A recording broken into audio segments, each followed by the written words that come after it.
The Long Ships. Part 1. The Long Voyage. Chapter 12. How Orm came home from his long voyage. King Harold fitted out 20 ships for his expedition. 12 of these were for Styrbjorn, while the remainder he intended to assert his authority at Skanur, where a strong force of men was always needed to collect the herring tax. He chose his crews with great care, and every Dane was eager to serve on the ships that was to sail with Styrbjorn, for they knew that much booty might be gained there. Many men came down to Jellinge to join the fleet, and when King Harold had made his choice, Orm and Toke sought among the ones who were left to find folk whom they might hire to row them home in the ship they had stolen from Al-Mansur.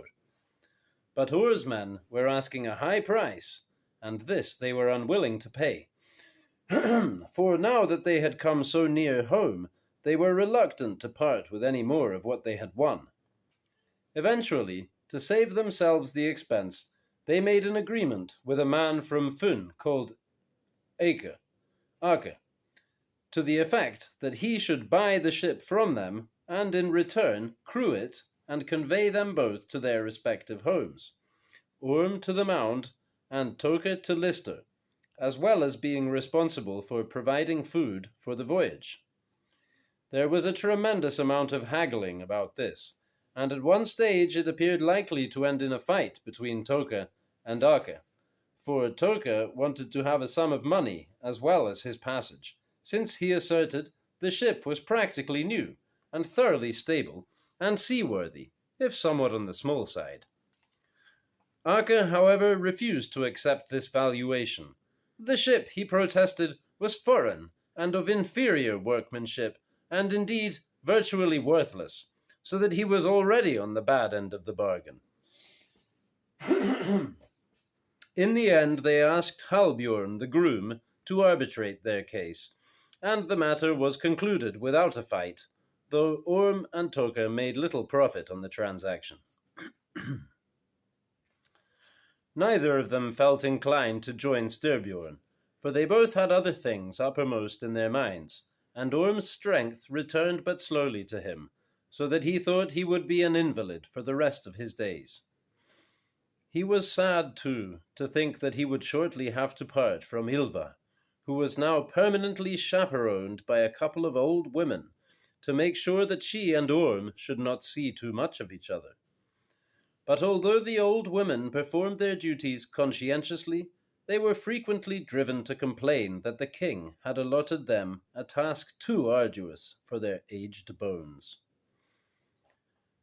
When the fleet was at last ready to sail, King Harold bade the bishop bless all the ships, but he refused to take him with him.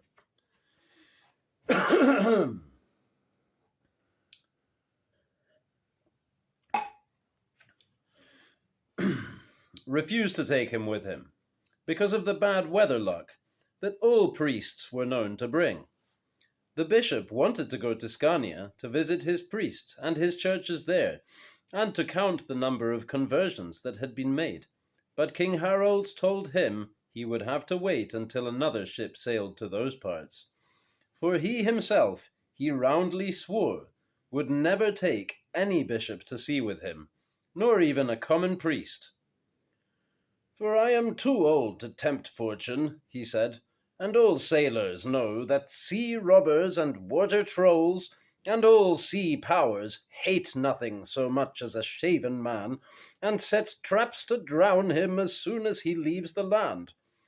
My nephew, Gold Harold, once sailed homewards from Brittany with a large number of newly captured slaves at his oars, and straightway encountered storms and blizzards and fearful seas, though it was yet but early in the autumn. When his ship was on the point of sinking, he bethought himself, and discovered 2 shaven men among his rowers. He threw them overboard, and enjoyed excellent weather for the rest of the voyage. He could do this, because he was a heathen, but it would ill become me to throw a bishop overboard to calm the weather, so he will have to remain here." On the morning that the fleet was due to sail, which was also the morning that Orm and Toga had fixed for their departure, King Harold came down to the jetties to board his ship. He wore a white cloak and a silver helmet, and had a great company of men with him, and his standards were borne before him. When he reached the place where Orm's ship lay, he halted, bade his followers wait a while, and climbed aboard, unaccompanied, to have a few words with Orm in private. "I honour you thus publicly," he said, "to show evidence of the friendship I bear you, that no man may suppose any enmity to exist between us, because I have not yet granted you my daughter's hand. She is now confined in the women's house, where she is the cause of much disturbance, for she is a high-spirited wench, and would otherwise be quite capable of running down to your ship the moment I turned my back to try and tempt you to take her with you, which would be a bad thing for both of you. I and you must now part for a while, and unfortunately I have, at the moment, no adequate gift with which to repay you for the bell you brought me. But I am sure that things will be different when you return in the autumn." It was a fine spring morning, with a clear sky and a gentle breeze blowing, and King Harold was in a merry humour. He examined the ship closely, noting its foreign workmanship, for he was well versed in the ways of ships, and knew as much about decks and rowlocks as any shipwright, so that he found a number of points worth commenting upon. While he was thus engaged, Toka climbed aboard, staggering beneath the weight of an enormous chest. He seemed taken aback to see King Harold there, but lowered his chest carefully to the deck and came forward to greet him. "That is a fair-sized package you have with you there," said the king. "What does it contain?" "Only a few oddments for the old woman, my mother, in case she is still living," replied Toka. "It is a good thing to bring home a gift of some sort when a man has been away for as long as I have." King Harold nodded approvingly, and observed that it was good to find young people who still retained respect and affection for their parents. He himself, he added, had noticed little evidence of either quality in his own family. "And now," he said, seating himself on the chest that Toka had brought aboard with him, "I am thirsty, and should like to quaff a cup of ale before we say farewell." The chest creaked beneath his weight, and Toka, with an anxious look on his face, took a step forward toward him, but the chest remained in one piece. Orm drew some ale from a barrel and offered it to the king, who drank to their luck for the voyage. He wiped the froth from his beard, and remarked that ale always tasted best at sea. He would therefore be obliged if Orm would refill his cup once more. Orm did so, and King Harold emptied it slowly. Then he nodded farewell to them, climbed ashore, and departed toward his own great flagship, to the mast of which his standard had already been fixed, displaying 2 ravens with outstretched wings, sewn in black upon a background of scarlet silk. Orm glanced curiously at Toka. "Why are you so pale?" he asked. "I have my worries, like other men," replied Toka. "You yourself have not the most cheerful of countenances." "I know what I am leaving behind," said Orm, "but the wisest of men could not tell me to what I am returning, or whether things will turn out as I fear they may." Excuse me. At last all the ships put out to sea and steered their separate courses. King Harold and his fleet headed eastwards through the archipelago, and Orm's ship rowed northwards along the coast to the tip of Zeeland. The wind favoured the king's ships, and before long they had begun to disappear into the distance. Toka stood staring after them until their sails had grown tiny. Then he said, "Dread the hour when Denmark's despot Bulbous sat on brittle box lid. Faintly, yet I fear my freight be broken boned by Bluetooth's burden." He strode to the chest, opened it, and lifted forth his freight, which consisted of the Moorish girl. She looked pale and wretched, for it had been cramped and suffocating in the chest, and she had been in it for a good while.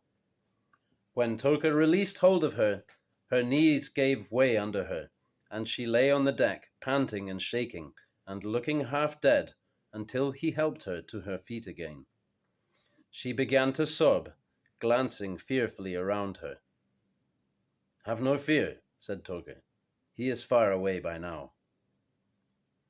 She sat, pale and wild-eyed, on the deck, gazing at the ship and the men without speaking, and the men at the oars gazed back at her with eyes as wide as her own, asking one another what this could mean.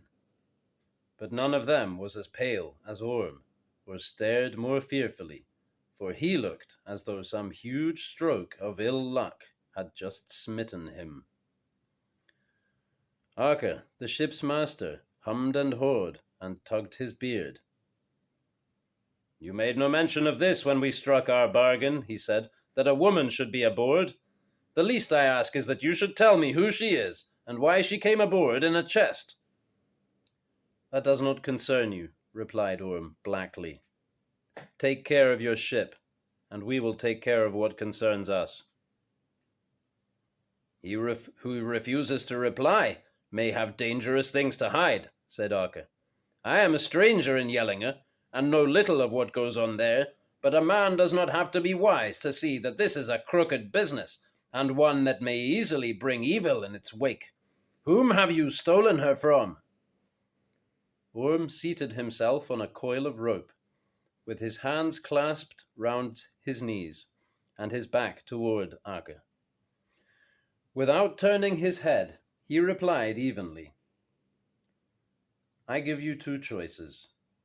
Either hold your tongue, or be thrown into the sea, head foremost. Make your choice, and be speedy about it, for you yap like a mongrel puppy and disturb my head." Arke turned away mumbling and spat over the side, and they could see as he moved again to his steering oar that he was brooding darkly and in an evil humour. But Orm sat still and silent, staring as he pondered.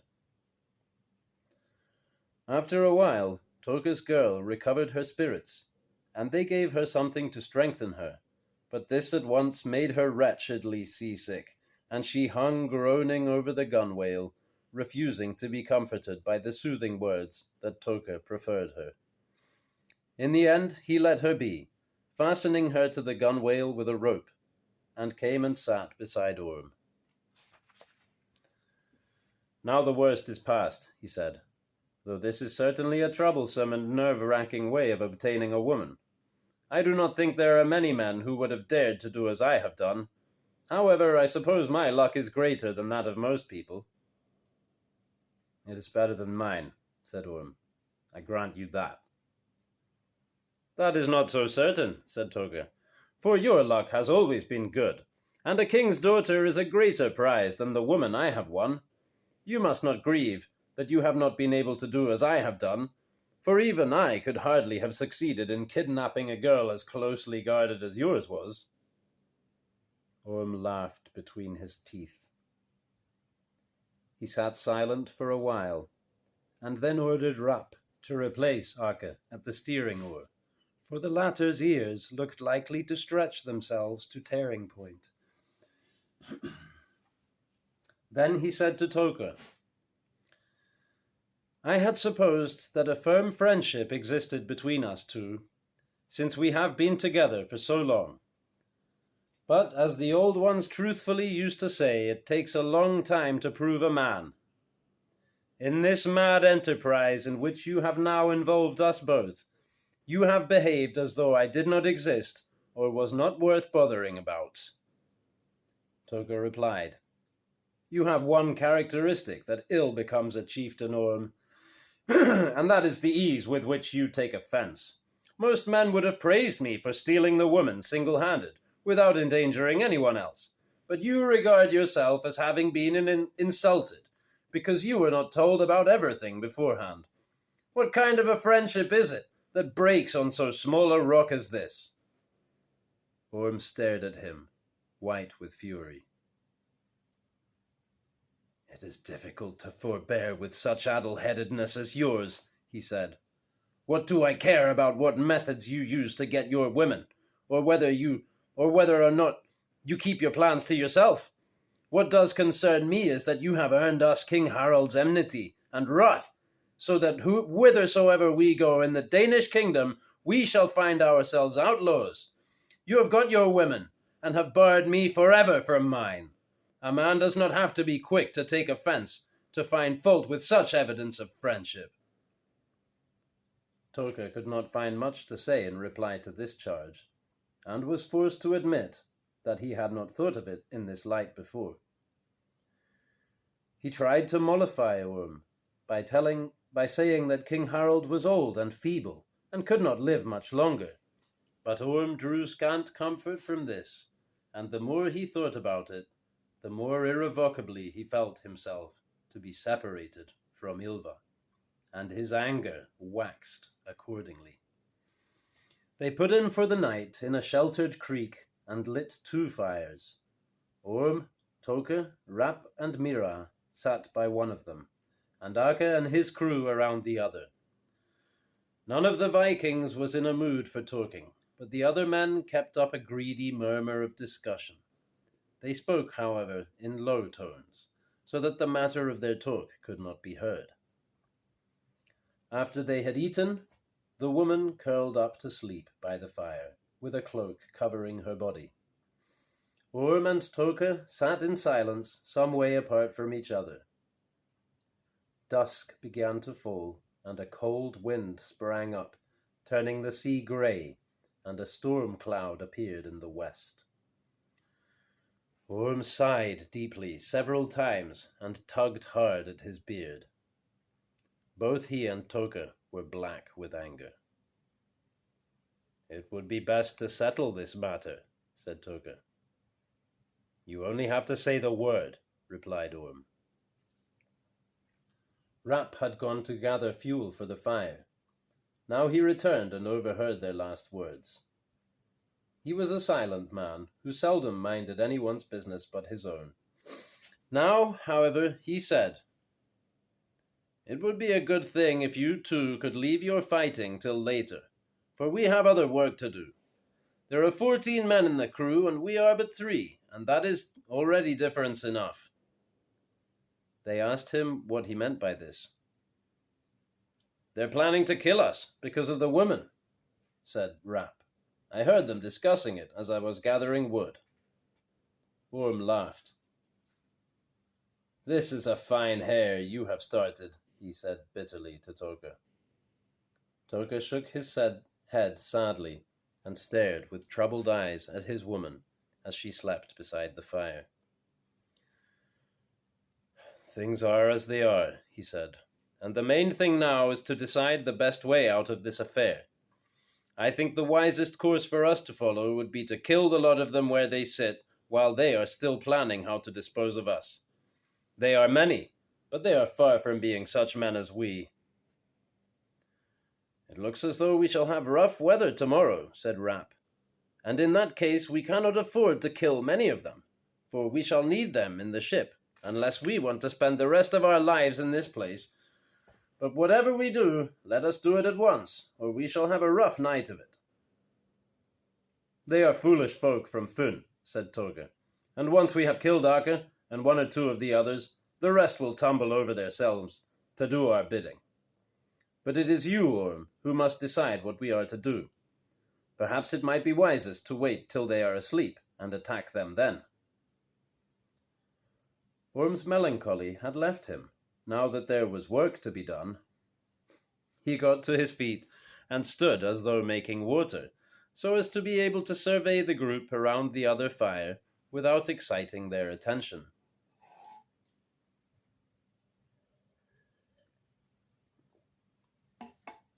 "There are 12 of them there," he said when he had sat down again, "which may mean that they have sent 2 of their number inland to get help, without our noticing their departure.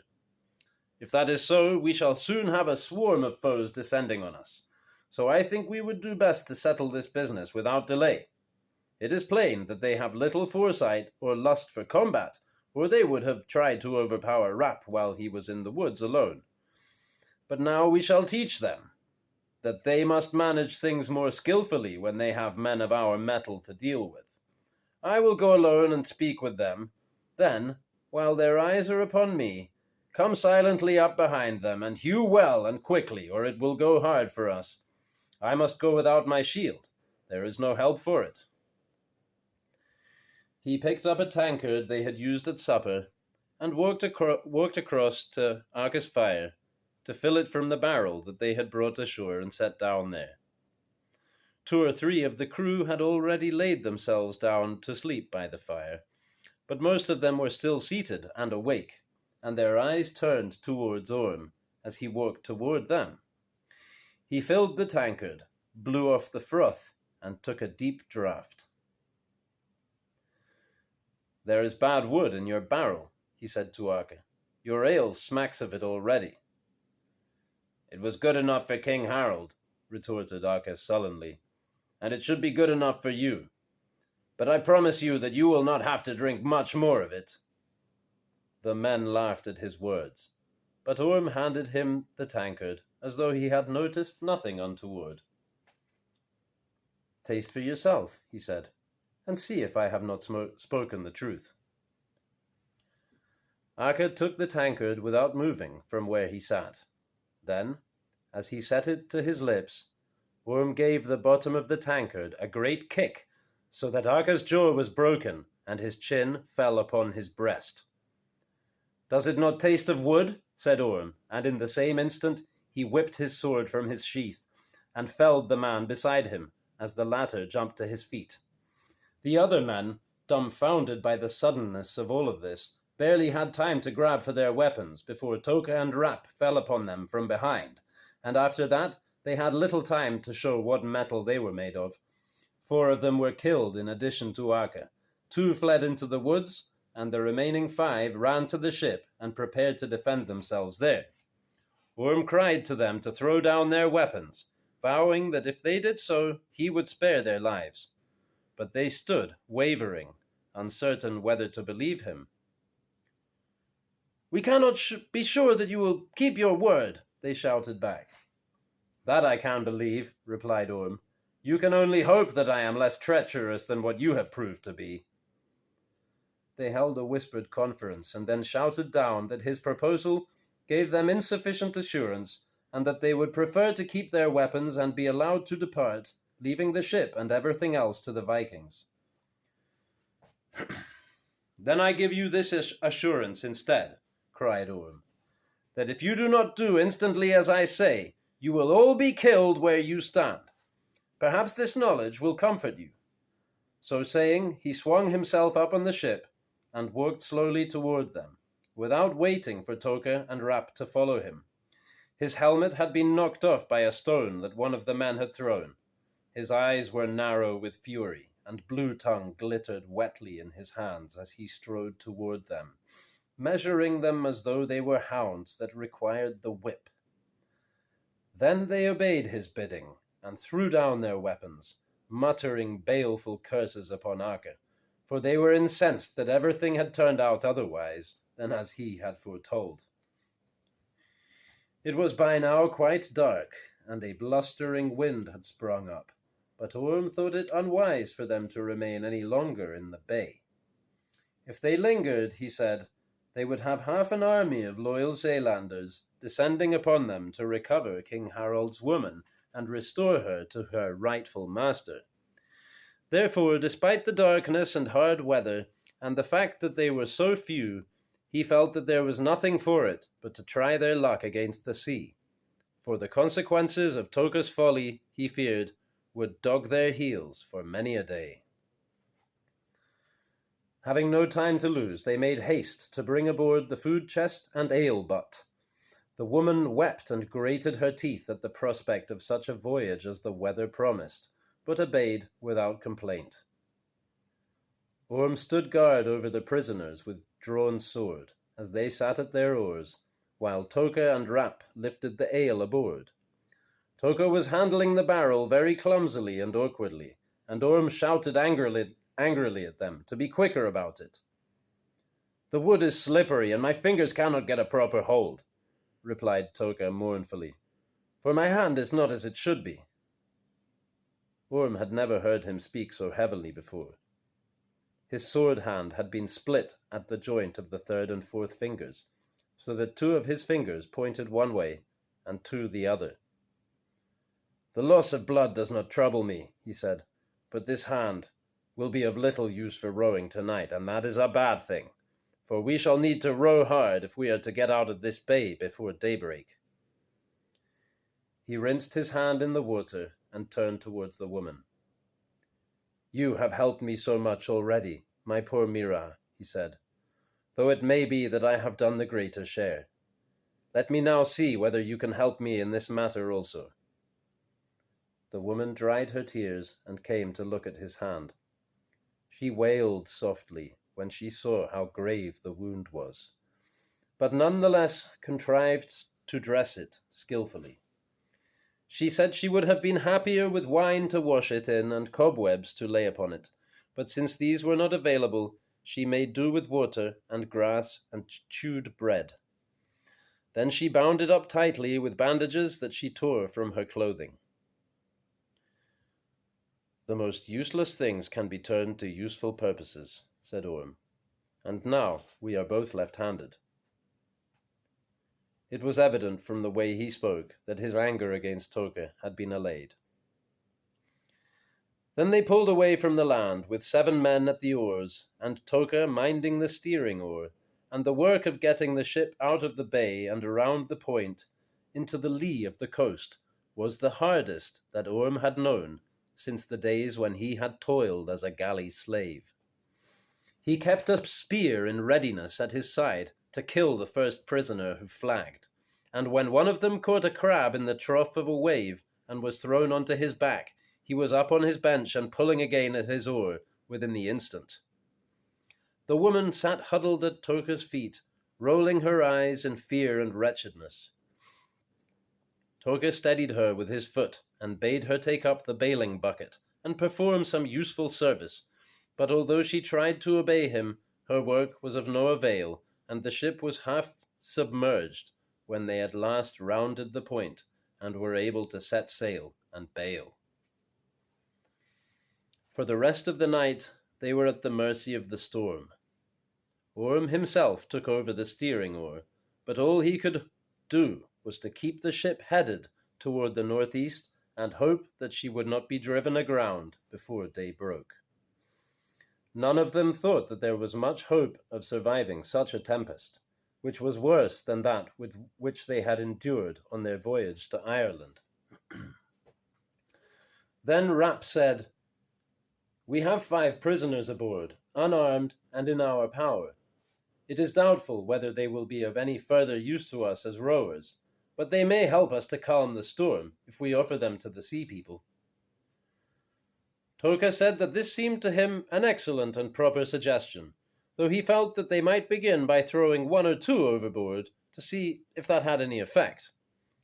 But Orm said that they could not do this with any of the prisoners, because he had promised them their lives. "If you want to give someone to the sea people," he said to Toka, "I can only suggest that you offer them your woman. Indeed, your woman. Indeed, I think it might turn out to the advantage of us all if we could rid ourselves of someone who has brought us so much ill luck." But Toka said that he would allow nothing of that sort to happen so long as that he had a breath in his body and one hand capable of wielding a sword. So no more was said on that subject.